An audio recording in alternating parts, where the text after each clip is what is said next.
Hey there, my name's Jordan, and I'm a financial coach and financial planner. And today I'm your host at the Reimagine Wealth podcast, where we share imperfect stories about embodying our values, weaving just system level safety nets, and working to build the world that we want to live in, one where we all get to have our needs met and thrive. Let these be shared learnings that allow you to more deeply explore, experiment, and shift, and that allow us to unlock our collective knowledge. This show is ad-free and available to everyone, and it wouldn't be possible without your love and support. So if you like what you're listening to, please like, review, subscribe, and share the show with those in your community. If you're able, please support my work to produce the show by becoming a paid member of my Substack, which starts at $6 a month. Link to that and more is in the show notes. Thank you so much for listening. And now let's get into the show. Welcome. This is going to be the first episode of season 2 of the Reimagine Wealth podcast. I am super excited. I wanted to really ground this season in more political education. And I thought, what better political education to start with than a framework that I referenced in many episodes throughout season 1. And that is the just transition framework. And this is a theory of change that has been foundational in my work and how I think about working towards collective liberation and shifting to a regenerative economy. And so we'll talk a little bit. And if you're watching the video, this is going to be one of the few, if maybe the only, that will have a video recording, because I am screen sharing from Movement Generation's website, because this is a framework that was co-created by Movement Generation and Climate Justice Alliance. So you can go on either of their websites. I'll have links to both in the show notes where you can look at the framework, read about it. There's a zine. The zine is awesome. And I just want to name that I'm not an expert in this topic. I have read the resources.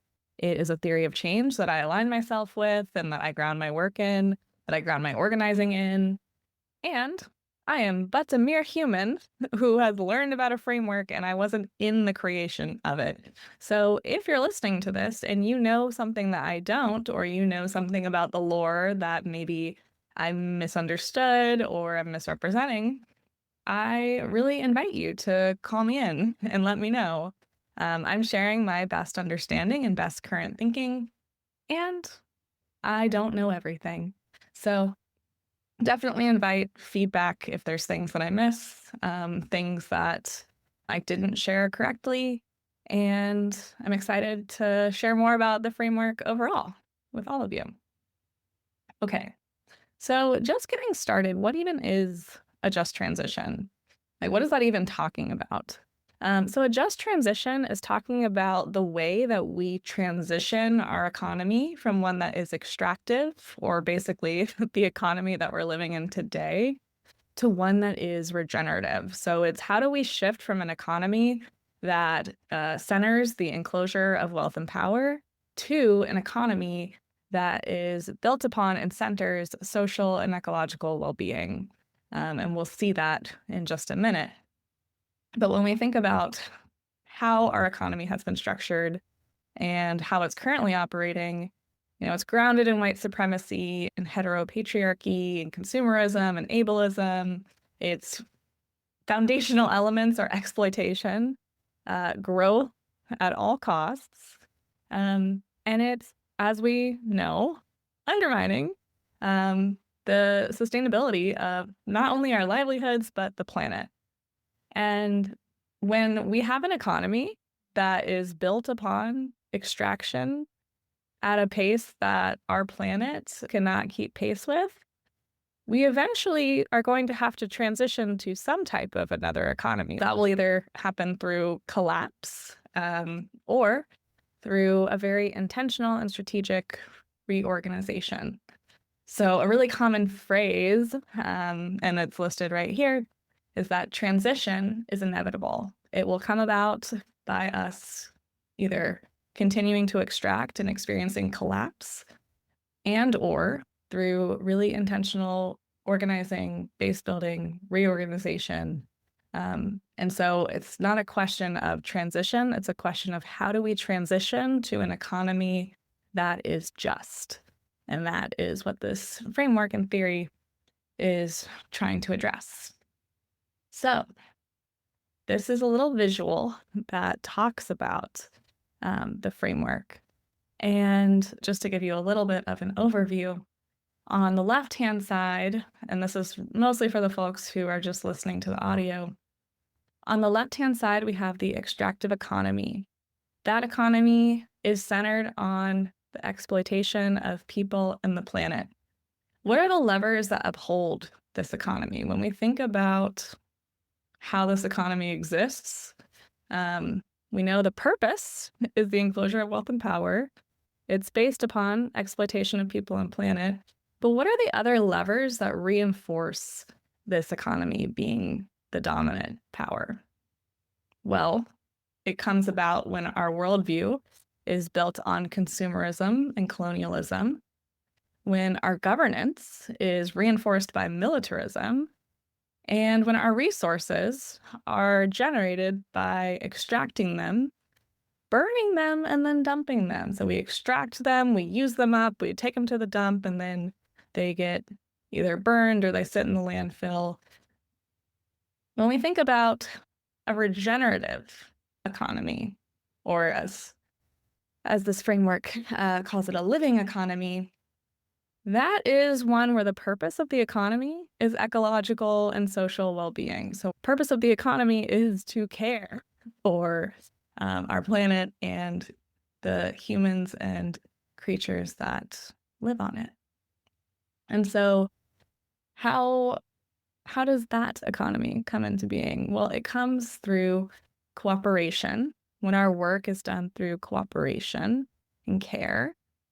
And what would be the levers that hold that up? Well, it would be a worldview that is based on caring and sacredness as opposed to consumerism and colonialism. It would be when our resources are created and produced and redistributed in a way that centers regeneration, and when our governance is based in deep democracy, like actual democracy. I'm not talking about we vote for a president. I'm talking about we are actually able to practice democracy at a variety of different scales. So like participatory budgeting, people's assemblies, things like that. And so that's just a little bit of just thinking about the extractive economy and the living economy, and we'll come back to what the transition requires in just a moment.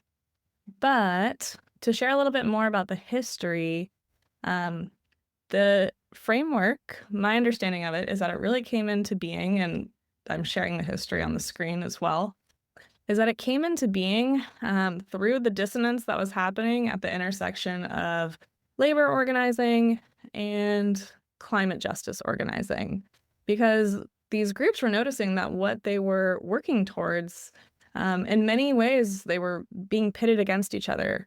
A more tangible example is when it comes to things like batteries that enable us to shift from fossil fuels to renewable energy and store that energy in batteries.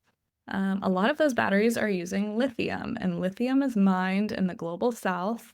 And in particular, the people in those communities where it is mined are extremely extracted from. It's where a lot of the environmental racism takes place. And it also is where things like mines have collapsed in the global south and trapped people. So the working conditions are extremely severe, extremely harsh, and create so many opportunities for human rights violations. And so it's like, okay, great. We are transitioning our energy in the global north, but what's happening in the global south that's making that possible is still extractive. It is still harmful. And those are some of the contradictions that were coming up. And so both groups saw the need to start phasing out these industries that are harming workers and are also harming communities' health as well as the planet. And there's a need, right? There's a huge need for workers to find new livelihoods from these extractive industries. And so the just transition framework came about in building alliances between workers and frontline communities, and through the work of Movement Generation and Climate Justice Alliance. And it's intended to represent multiple aligned strategies to transition communities towards thriving economies that are centered around ecological and social well-being that can be governed by the people that are a part of those communities. And so, of course, are we living, is everyone living in the living economy today? Of course not. And we also can be in the practice of planting seeds and moving towards that every single day. And so, how do we get there? How do we actually make this transition possible? It is going to take a variety of coordinated, overlapping strategies. And it's going to take us all, right? We all have to be organized and coordinated. And ultimately, what we need to do is stop the bad or resist while also building the new. And so basically, we need to have varying strategies to democratize, decentralize, and diversify our economic activity. So that's the building the new, while we also tamper down our consumption, redistribute our resources alongside our power. So, for example, we need to shift the economy from dirty energy to energy democracy, from funding highways to expanding public transit, from incinerators, and I'm just reading this from their website right now, from incinerators and landfills to zero waste, from industrial food systems to food sovereignty, from gentrification to community land rights, and from rampant destructive development to ecosystem restoration. So what is so central is deep democracy, where the people that are part of the communities and the people that are working in these communities have direct control over decisions that affect their daily lives. So that is the practice of the deep democracy. And so this is going to take divesting from the power structures that uphold our extractive economy. So we need to continue to push for racial justice and social equity. We need to continue to fight to shift economic control into communities. Community loan funds are a great example of this, and you'll hear more from community loan funds later in this season. We need to be democratizing wealth in the workplace. So worker cooperatives, for example, as well as surplus being given to the workers as opposed to shareholders, as well as back to the communities where the wealth was extracted from as opposed to shareholders. We need to be advancing ecological restoration and centering Indigenous wisdom. And we need to be relocalizing production and consumption so that what we use and need can be produced in the communities that we're a part of, so that we don't have to be shipping produce across the world, for example. So we need to begin to produce what we need locally. And then we also need to be able to provide and participate in cultural restoration that really restores, honors, cares, and heals cultures and traditions that have been excluded in our dominant culture. And so, what are the takeaways here? We both have to stop the bad and build the new at the same time. We need to be divesting from these power structures and investing in our own power. And so when I think about finance and how finance can be applied to a just transition theory of change, that can be done through strategic and coordinated divestment. It can be done through contestment or shareholder advocacy, shareholder campaigns, where there are shareholders leveraging their power in coordination with workers or communities fighting against a corporation. And it can be done through reinvestment, where we are moving our resources into a non-extractive economy, into projects that do center ecological and social well-being, that are practicing deep democracy, and that are centered on cooperation, regeneration, and care. All right. I know that this was more of a theoretical episode. I'm curious to hear what you all think. And I'm so excited to have this out to kind of ground not only this season, but even to better inform the discussions from the prior season. And ultimately, I would really encourage you to go learn more about this theory of change, learn more about the framework. There's things I didn't even get into, like the just transition principles, and think about ways that you can apply this theory of change to your work or parts of your life as well. And till the next episode, sending you all a lot of love, care, and resilience right now. As I'm recording this, ice is terrorizing our neighborhoods. I'm sending so much resilience to the people in Minneapolis. Y'all are giving me and so many others so much inspiration. And may we all be able to be together, support each other, and ultimately hold each other in these times. Thank you so much for listening to the Reimagine Wealth podcast. You can find resources and links from today's episode in the show notes. And if you enjoyed this episode, please like, review, subscribe, and share this with those in your community. If you'd like to support the show, you can become a paid member of my Substack, which allows me to sustain this work and have more episodes to share in the future. Again, links to all of that and more are in the show notes. And until next time, I'm sending you resilience and warmth, and thank you so much for tuning in.